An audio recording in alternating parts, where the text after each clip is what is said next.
Greetings and salutations, my most excellent friends. I hope you're having a great day. I got a question sent in to the questions at ChiRangers.com email, so I thought I'd take a moment today to answer it. And this, I thought, was a pretty cool question because it revolves around coming to Korea as a foreign exchange student and how to best prepare for that. So, here you go. So the question was actually two parts. Part number one, as a foreign exchange student, where do you live? How do you go about finding a place to live? Well, here in Korea, a lot of times students will still remain at home while they go to university.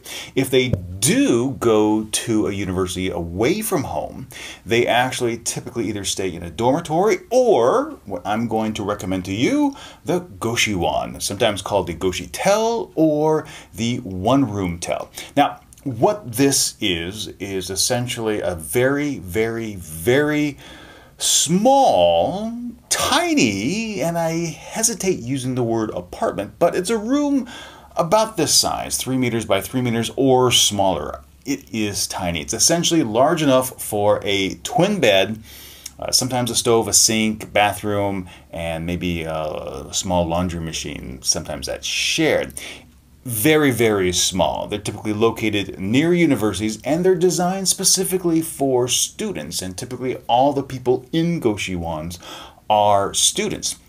And they're also fairly inexpensive, on the range of something along the lines of 250,000 won per month and up, depending on the area of town and the amenities included with the Goshiwon. Now, because these are all over Korea, there's actually an online place where you can sign up for one. And if you go to ChiRanger.com, there is a link in the blog post that points you there. So that is certainly one opportunity for you to find housing. Now, I will say that while you can book it online, some of my friends have come to Korea, stayed in a hostel for maybe a week or two, and searched around for different Goshiwons to find the one that really resonates with them so they don't agree to something sight unseen. And that's also another way you can do it. So you can book online, you can come to Korea, stay in a hostel, and then find something and go live there while you're in school. Now, another opportunity, another place to stay while you're attending university here in Korea is the Hasukjip, or the Hasuk house. Now, this is essentially the same thing as a Goshiwon. However, there are fewer amenities, sometimes a shared bathroom, and it's more of a B&B type experience. You actually live in somebody's home, and they have set this up as a rental opportunity for students to live on the cheap. The cost is about the same, and while there are fewer amenities, most notably cooking facilities in your own room, the trade-off is that you typically get breakfast, if not in addition to lunch, served at your place. So you have the home-cooked meal type experience as if you're living with, say, an aunt or a grandmother while you're going to university. Now, because this is somebody's home, there typically are some extra rules in terms of when you need to be home by, so you don't traipse into the door at 2, 3 o'clock in the morning to disrupt them and other people who are staying there.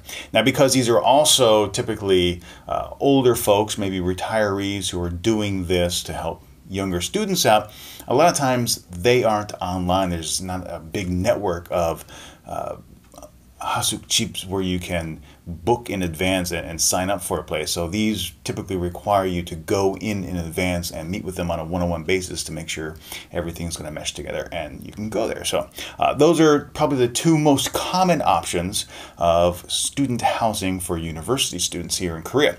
Now, as far as question number 2, how much does it cost to live in Korea as a university student? That is a little bit more difficult to answer because a lot revolves around your personal style. And I say that because when I was first coming here in 2008 as a teacher, I was very frugal with my money. I didn't go out a lot of times. I tended to eat at very inexpensive restaurants, try to cook as much as I could for myself, and I was very comfortable living on about 400,000 won per month.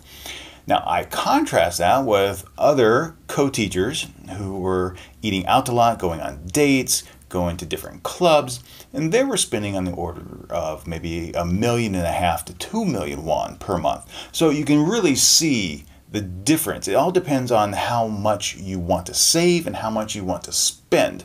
Today, I still am pretty frugal with my money. I try to eat out as much as possible, but when I do, I tend to eat out at places where I can get a lot of value for money. And when I say eat out, it's usually takeaway stuff. So I'll go out for a super large pizza that will garner maybe 3 or 4 meals from that one purchase. Or if we go out for fried chicken, we'll go out to a place that we can buy a large amount of fried chicken and get 3 or 4 meals for that and still have it be very inexpensive. When we cook at home, we tend to try to go shopping at several bulk stores, so we have enough to last us a week or two, maybe even a month at a time, so that when we do cook, it's very economical. So hope that answered your question. If you have a question about life in Korea, travel in Korea, anything in general, feel free to drop me a line, questions@chiranger.com. Until next time, remember to be true to yourself and always be awesome.